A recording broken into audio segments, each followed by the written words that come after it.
Praise the lord. దేవుని నామమునకు మహిమ కలుగునే గాక. ప్రభు పేరిట మీ అందరికీ ప్రత్యేకమైన వందనాలు తెలియజేస్తూ ఉన్నాను.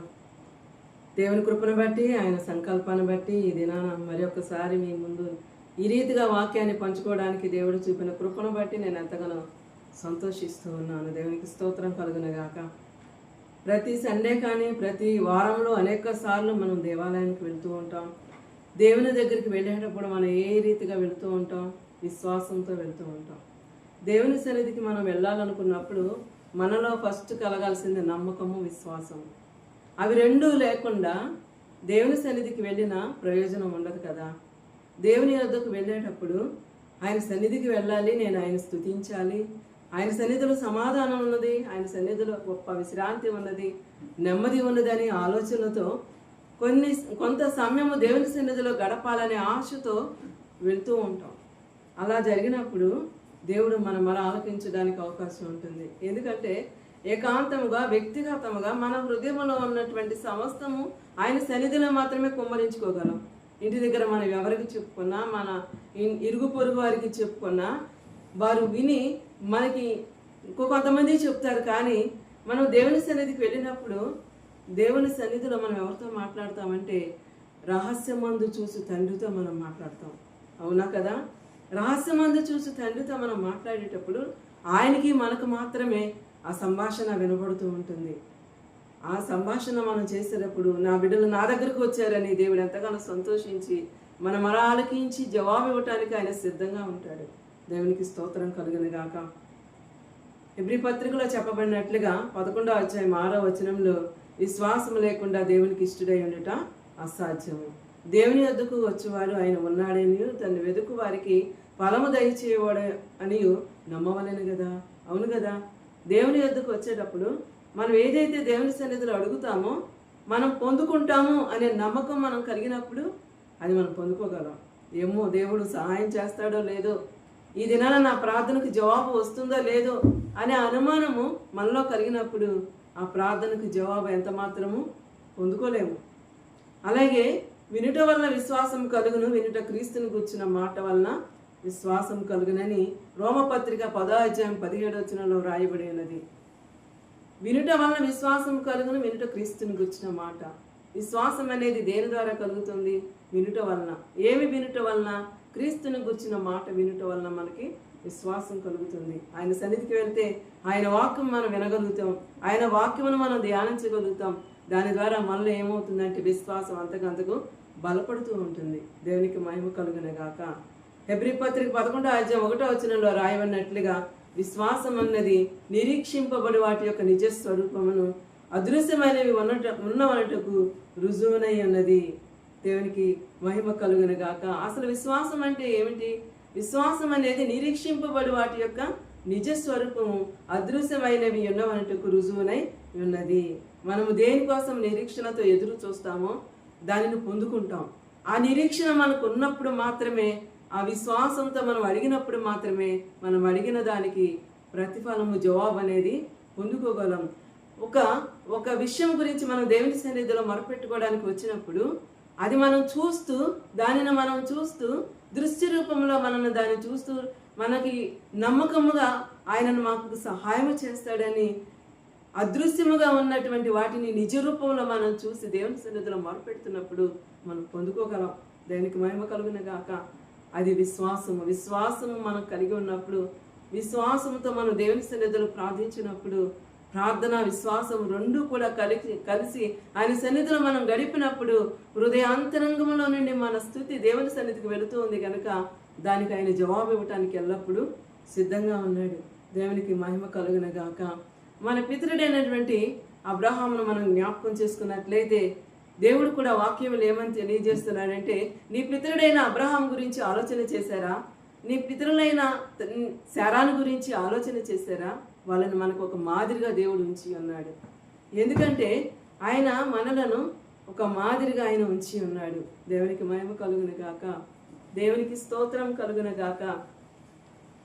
అస్తమానం మన వాక్యము ఆదికాండంలో అబ్రహామును గురించి ధ్యానం చేసుకుంటున్నామంటే అబ్రహామును గురించి, శారాను గురించి దేవుడు ఆలోచన చేయమన్నారు. ఎందుకని? అబ్రహాము చాలా విశ్వాసంతో బ్రతికి ఉన్నాడు.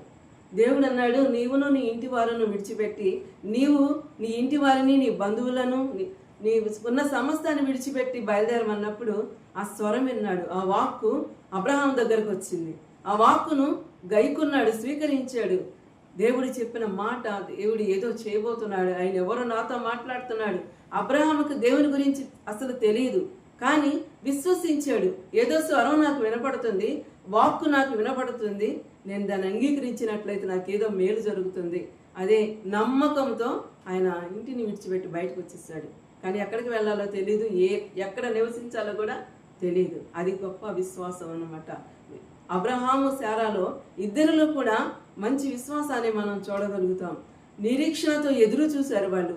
100 సంవత్సరములు వచ్చే వరకు కూడా నిరీక్షణతో గర్భఫలం కొరకు ఎదురు చూశారు. చివరికి గర్భఫలాన్ని పొందుకున్నారు కూడా. దేవునికి స్తోత్రం కలుగునగాక. పొందుకున్న తర్వాత అబ్రహాము కలిగినటువంటి కుమారుడు ఇస్సాకు. దేవుడు లేక ఇస్సాకుని ఇచ్చినప్పుడు దేవుడు మళ్ళా అబ్రహాముని శోధించాడు, పరిశీలించాడు. అతని విశ్వాసము ఏ రీతిగా ఉన్నది, అతను నమ్మకంగా ఉండగలుగుతాడా లేదా, నేను చెప్పినట్లుగా వినగలుగుతాడా లేదా, నా మాటకు భయపడతాడా లేదా అనేటువంటిది అబ్రహాముకు ఒక పరీక్ష పెట్టాడు దేవుడు. ఏమని చెప్పాడంటే, నీవు లేచి నీ కుమారుని తీసుకుని వెళ్ళి, నీకు ఒక్కగానొక్క కుమారుడిని తీసుకుని వెళ్ళి, ఆయన్ని నీవు ప్రేమించేటటువంటి ఇస్సాకుని తీసుకుని వెళ్ళి మోరియా దేశంలో ఉన్న ఒక పర్వతం మీద నీవు దహన బలిగా అర్పించమని తెలియజేస్తాడు. అప్పుడు అబ్రహాం ఏం చేయాలి? చాలా భయపడాలి కదా. చాలా ఒక్కగానొక్క కుమారుని కదా ప్రభువా నీవు నాకు ఇచ్చింది, లేక ఇచ్చావు కదా, 100 సంవత్సరముల తర్వాత పొందుకున్నాను కదా అని బాధపడలేదు. అతనిలో విశ్వాసం ఉంది. నా దేవుడు ఎంతైనా నమ్మదగిన దేవుడు కనుక అతడు నా కుమారుని బలిగా కోరినప్పటికీ తిరిగి నాకు ఇస్తాడనే నమ్మకం, విశ్వాసము అబ్రహాములో ఉంది. తన భార్య అయిన శారాకి చెప్పకుండా గాడిదకు గంతులు కట్టి ఇద్దరిని పనివారిని తీసుకొని ఇస్సాకును కూడా వెంట పెట్టుకొని నిప్పును కట్టెలను తీసుకొని బయలుదేరి వెళ్ళాడు. ఆ పర్వతం దగ్గరికి వెళ్ళినప్పుడు ఆ పర్వతము క్రింది భాగంలో పనివారిని గాడిదను విడిచిపెట్టి మీరు ఇక్కడే ఉండండి. ఇక్కడ మనం గొప్ప విశ్వాసమైనటువంటి మాటను మనం చూడగలం. పనివారితో ఏమని మాట్లాడాడంటే, మీరు ఇక్కడే ఉండండి, నేను నా కుమారుడు దేవునికి బలి అర్పించి తిరిగి వస్తాము అని చెప్పారు. అది విశ్వాసమే కదా. దేవుడు దహన బలిగా అర్పించమన్నప్పుడు ఆ కుమారుని అక్కడ బలి ఇచ్చినప్పుడు తిరిగి వస్తాడా లేదనేటువంటిది ఆలోచన ఉంటుంది కదా. కానీ అబ్రహాము ఏ రీతిగా చెప్పాడంటే దేవుని నమ్మాడు. అది అతని నీతిగా ఎంచబడింది. అతనిలో విశ్వాసం ఉంది, అది స్థిరపడింది కనుక నా దేవుడు ఎంతైనా నమ్మదగిన దేవుడు కనుక నాకు ఇచ్చినటువంటి ఈ బిడ్డను మరలా నాకు తిరిగి ఇస్తాడు, మరలా మేమిద్దరం కూడా తిరిగి వస్తాము అనే నమ్మకంతో అక్కడున్న పనివారితో చెప్పాడు. ఏమనంటే మేమిద్దరం కూడా దహన బలి అర్పించి మరలా వస్తాము అని చెప్పాడు. ఆ రీతిగానే అబ్రహాము తన కుమారుని తీసుకుని వెళ్ళినప్పుడు బలిపీఠము కట్టి తన కుమారుని అక్కడ వధించడానికి కత్తి ఎత్తినప్పుడు దేవుని దూత పరలోకము నుండి వచ్చి, అబ్రహామా ఆగు, నీ కుమారుని వధించవద్దు, బలి అర్పించవద్దని ప్రక్కనే పొదలో ఉన్నటువంటి పొట్టేలుని చూపించాడు. ఈ వాక్యం నేను ఇది ఎందుకు నిమిత్తం మీకు తెలియజేస్తున్నానంటే అబ్రహాములో ఉన్న విశ్వాసాన్ని మనం కూడా ఆలోచన చేయాలి. అలాంటి నమ్మకం, విశ్వాసం మనలో కూడా ఉండాలి. మన బిడ్డల విషయంలో కానీ, కుటుంబ విషయంలో కానీ, అన్ని విషయములలో కూడా మనం విశ్వాసమును కాపాడుకోవాలి, నమ్మకత్వాన్ని కాపాడుకోవాలి. నమ్మకము లేకుండా, విశ్వాసము లేకుండా దేవుని సన్నిధిలో ఆయనకి ఇష్టలుగా మనము ఉండలేము. విశ్వాసమును దేవుని ఎదుట కనపరిచాడు. దేవునికి భయపడ్డాడు అబ్రహాము.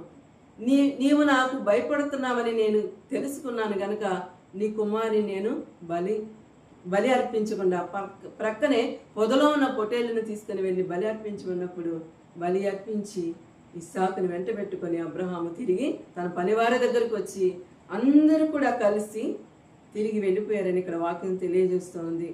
19వ వచనంలో చూసినట్లయితే, ఆదికాండం 22వ అధ్యాయం 19వ వచనంలో చూసినట్లయితే, తర్వాత అబ్రహాము తన పరివారి వద్దకు తిరిగి రాగా వారు లేచి అందరూ కలిసి బెయేర్షెబాకు వెళ్ళిరి. అబ్రహాము బెయేర్షెబాలో నివసించెను. దేవునికి మహిమ కలుగును గాక, దేవునికి స్తోత్రం కలుగును గాక. అబ్రహాములో ఎంత గొప్ప విశ్వాసం ఉందంటే ఆయన ఒక మాట మాట్లాడుతూ ఉన్నాడు. హెబ్రీయులకు రాసిన పత్రికలు మనం ఆలోచన చేసినట్లయితే హెబ్రీయులకు రాసిన పత్రిక 6వ అధ్యాయము 10వ వచనం నుండి చూసినట్లయితే, దేవుడు అబ్రహామునకు వాగ్దానం చేసినప్పుడు తనకంటే గొప్పవాని తోడని ప్రమాణము చేయలేకపోయాను గనుక తన తోడని ప్రమాణం చేసి, నిశ్చయముగా నేను నిన్ను ఆశీర్వదింతును, నిశ్చయముగా నిన్ను విస్తరింపజేతును అని చెప్పాను.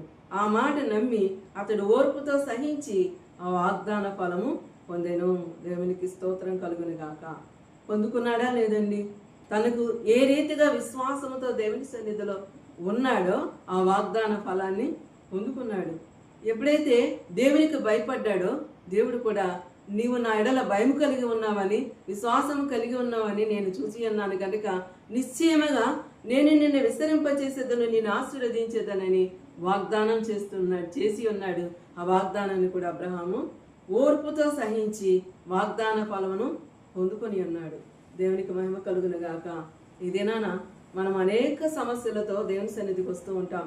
అనేక ఆలోచనలతో కుటుంబ పరంగా, బిడ్డల పరంగా, మరి వారి భవిష్యత్తు విషయంలో, వారి విద్యాభ్యాస విషయంలో, ఉద్యోగాల విషయంలో అనేక రీతిలుగా దేవుని సన్నిధిలో ప్రార్థించుకుంటాం. ఎవరికి చెప్పినా వాళ్ళ సహాయము చేయకపోవచ్చు. కానీ దేవుని సన్నిధిలోనికి వెళితే మనం మొరపెడితే ఖచ్చితంగా ఆయన మనకి జవాబు ఇస్తాడు. వాక్యం ద్వారా కానీ, స్వరము ద్వారా కానీ ఆయన మాట్లాడతాడు. అబ్రహాము ఏమని నమ్మాడంటే, రోమిలకు రాసిన పత్రిక 4వ అధ్యాయం 17వ వచనంలో, తాను విశ్వసించిన దేవుని ఎదుట అనగా మృతులను సజీవులుగా చేయవాడును, లేని వాటిని ఉన్నట్టుగా పిలుచువాడనైన దేవుని ఎదుట అతడు మనకందరికీ తండ్రి అయి ఉన్నాడని వాక్యం సెలవిస్తుంది. అబ్రహాము మనకి తండ్రి, అనేక జనములకు తండ్రిగా, అనేక జనములకు తల్లిగా అబ్రహాముని శారాని దేవుడు ఆశీర్వదించాడు, విస్తరింపజేశాడు. దేవునికి స్తోత్రం. తాను విశ్వసించిన దేవుని ఎదుట మృతులను సజీవులుగా చేయవాడును, లేని వాటిని ఉన్నట్టుగా పిలుచువాడును అని నమ్మాడు అబ్రహాం. మన పితరుడైనటువంటి అబ్రహాము నమ్మి ఉన్నాడు. ఆ రీతిగా మనం కూడా మన పితరుల వలె మనకున్న ప్రతి సమస్యను దేవుని సన్నిధిలో చెప్పుకొని విశ్వాసము లేకుండా ఏ కార్యము కూడా జరగదండి. విశ్వాసము లేకుండా ఏ పని కూడా సాధ్యం కాదు. దేవుని సన్నిధిలో మనం విశ్వాసంతో అడిగినప్పుడు దేవుడు మన పట్ల కార్యం జరిగిస్తాడని తెలియజేస్తూ దేవుడి కొద్ది మాటలు దీవించును గాక. ఆమేన్. చిన్న ప్రార్థన. మహాపరిశుద్ధుడైన మా తండ్రి, మీకు వందనాలు, స్తోత్రాలు. కృపగల దేవా, మీకు వందనాలు తండ్రి. అయా, మీకు స్తోత్రాలు. విశ్వాసంతో ప్రతి బిడ్డ మీ సన్నిధిలో, అయా హన్నావలే మీ సన్నిధిలో విశ్వాసంతో కుమ్మరించుకుని వారుగా, ప్రార్థించుకునే వారుగా సహాయం చేయమని యేసు పరిశుద్ధమైన నామంలో అడిగి వేడుకొని పొందుకొని నామ తండ్రి. ఆమేన్.